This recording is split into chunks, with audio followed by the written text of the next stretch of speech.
Corona महामारी खत्म नहीं हुई है, लेकिन एक तरफ आप देख सकते हैं लगातार कर्मचारियों के धरने प्रदर्शन शुरू हो चुके हैं।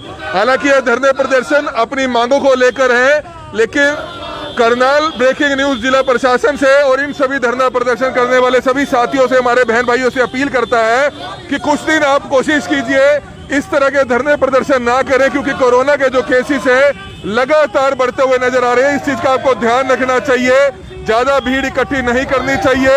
हालांकि सोशल डिस्टेंसिंग वाला धरना है ये भी, लेकिन फिर भी महामारी चल रही है, अपनी मांग आप जरूर रखिए।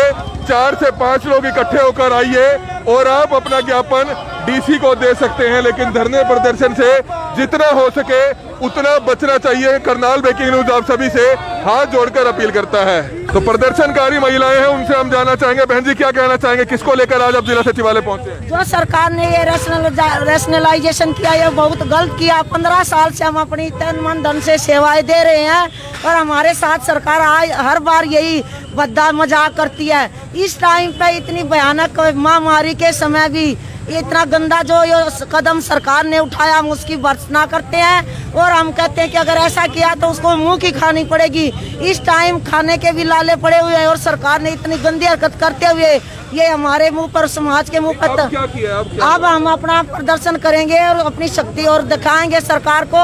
अगर इतना गलत कदम उठाया है या तो इसको ठीक कर दे, अन्यथा उसको आने जो रैशनलाइजेशन किया वो 31 बच्चों का किया। बच्चे हमारे स्कूलों में पूरे हैं। एक तरफ तो वो सरकारी स्कूलों के वो दुआई देती है कि हम गरीब बच्चों का भला कर रहे हैं, दूसरी तरफ तो ये कदम उनको गरीब बच्चों का के साथ अन्याय कर रहे हैं, हम इसका विरोध कर रहे हैं। ये चारों तरफ से गलत है। तो हम सरकार को लगता है कि कोरोना महामारी में आप वैसे भी मिल सकते हैं, प्रदर्शन ना किया जाए, भीड़ होती है। हम अपने पूरे नियमों के साथ कर रहे हैं, हम किसी भी प्रकार के नियमों की कोताही नहीं बरतेंगे। हम शिक्षित समाज से हैं, हम नियमों का पालन करते हुए यहाँ आए हैं। तो जैसा कि हमने आपको पहले दिखाया कि जहां एक तरफ कोरोना महामारी है, लेकिन ऐसे में गेस्ट टीचर्स मजबूरन जो है सड़कों पर उतरे हैं। क्या कुछ उनकी मांग है, उन्हीं से जानना चाहेंगे।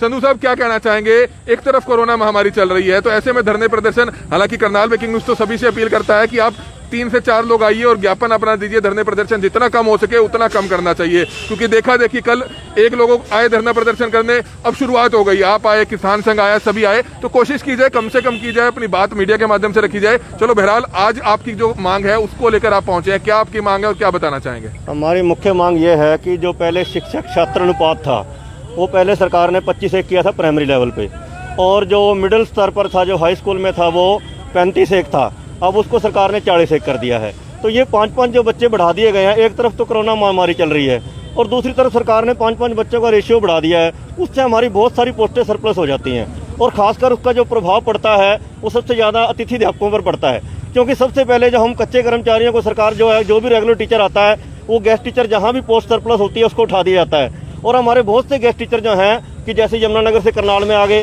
करनाल वाले कैथल में चले गए, तो हमारे जो एक जिले से दूसरे छात्रों को, जो शिक्षक हैं हमारे, उनको सफ़र करना पड़ता है और कम सैलरी के अंदर, कम तनख्वाह के अंदर उनको सारी अपनी जो है काम करना पड़ता है। तो हमारी सरकार से मुख्य मांग ये है कि समय रहते अभी स्कूल खुलने से पहले जो ये रैशनलाइजेशन का जो अनुपात बढ़ाया इसको वापस लिया जाए। कहाँ पहुंचे हैं आप?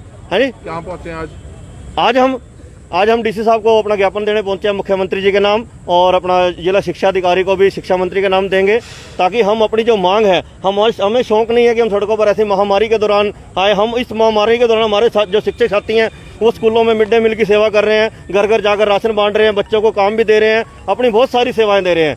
लेकिन हम नहीं चाहते थे कि हमें आना पड़े, लेकिन मजबूरन हमें अपने हक के लिए, अपने पेट के लिए, अपने बच्चों के लिए, क्योंकि हमें दिखता है कि आगे जैसे अब 1983 जो PTI हमारे साथी हटाए गए हैं, कि धीरे धीरे सरकार ये ना हो कि ये तलवार जो है हमारे ऊपर भी लटक जाए। और जो सर्विस एक्ट रूल हमारा बनाया गया था सरकार ने, जो हमारे नियमित की पॉलिसी हमारी सरकार ने बढ़ाई थी, उसके जो रूल अभी तक लागू नहीं किए गए। ना तो हमें कोई मेडिकल फैसिलिटी मिलती है, जब साथी कोई बीमार हो जाए उसको कोई फैसिलिटी नहीं है। और इस दौरान हमारे बहुत से शिक्षक साथी जो हैं वो किसी न कोई बीमारी के कारण, कोई दुर्घटना के कारण मारे जाते हैं, बहुत सारे मारे गए हैं। उनको केवल सरकार 3 लाख का मुआवजा देती है, और जबकि हमारी मांग है कम से कम उस मुआवजे को 10 लाख किया जाए, क्योंकि हमारे जो बहुत से सारे साथी, अभी हमारे ब्लॉक से बड़े गांव से एक गेस्ट टीचर एक्सपायर हुआ छुट्टियों के दौरान। उस गेस्ट टीचर साथी जो ड्राइंग टीचर है उसकी 3 लड़कियाँ और उसकी पत्नी जो है वो भी, किसी को घर का बुरा हाल है, इतना कोई रोजगार नहीं है, कुछ भी नहीं है। हमारे जो एक साथी है हसनपुर से, अभी वो पीछे एक्सपायर हुए थे, उनको बड़े गरीब परिवार से, हमारे बहुत से साथी जो हैं किसी न किसी बीमारी के कारण जो रोज घट रही है, संख्या घट रही है। हम चाहते हैं सरकार हमें पूरा मुआवजा दे और हमारी जो है सेवा सुरक्षा जो है, इसके हमारी मेडिकल फैसिलिटी है और हमारे जो भत्ते हैं वो हमारी सारी मांगे की। हमारे 15 साल हो गए हैं सरकारी स्कूलों में अपनी सेवाएं देते हुए और इतने लंबे अरसे के बाद भी आज तक हमें नियमित नहीं किया गया। और एक तरफ तो सरकार कहती है कि हम सुप्रीम कोर्ट के नियमों को पालना करते हैं, सुप्रीम कोर्ट के नियमों का हवाला देते हुए सरकार ने जो हमारे पीटीआई साथी हैं उनको हटाने में देर नहीं लगाई। और दूसरी तरफ समान काम समान वेतन का जो रूल है 1916 से लागू 2016 से लागू है, उसको आज तक लागू नहीं किया गया। सरकार की दोहरी पॉलिसी क्यों? मतलब पैर अगर रोजगार छीनना हो तो एकदम से लागू कर देते हैं, अगर कोई देना हो तो ये आप देख सकते हैं गेस्ट टीचर जो है धरना प्रदर्शन करते हुए जिला सचिवालय में पहुंचे थे। हालांकि सोशल डिस्टेंसिंग का पालन यहां पर किया गया, लेकिन हमारी आप सभी से अपील है, जितने भी लोग लगातार यहां पर धरना प्रदर्शन करने कल से जो है लगातार कई संस्थान कई जो संगठन है वो आने लगे हैं, तो हमारी सिर्फ अपील है प्रशासन को भी इस चीज को सख्ती से जरूर देना चाहिए कि अगर आपने ज्ञापन देना है तो 4 से 5 लोग आए, क्योंकि कोरोना महामारी में लगातार जो कोरोना के केसेस हैं लगातार बढ़ते हुए नजर आ रहे हैं। जितने कम लोग सड़कों पर उतरेंगे, अपने घरों में रहेंगे, तभी सुरक्षित रहेंगे। अगर कोरोना से हम बच पाएंगे तो हम अपनी आगे की जो मांगे हैं वो प्रशासन से, सरकार से मनवा सकते हैं। लेकिन इस समय कोरोना महामारी का जो प्रकोप है लगातार बढ़ता हुआ नजर आ रहा है, इसलिए करनाल ब्रेकिंग न्यूज तमाम इन संगठनों से अपील करेगा कि आप आइए, अपनी मांग जरूर मीडिया के सामने रखिए, प्रशासन के सामने रखिए, मुख्यमंत्री के नाम ज्ञापन दीजिए, लेकिन कोशिश की जाए 4 से 2-4 लोग आए, अपना ज्ञापन दें। इस तरह से धरने प्रदर्शन करना अभी अच्छी बात नहीं है। कमल मिड्डा, करनाल ब्रेकिंग न्यूज, करनाल।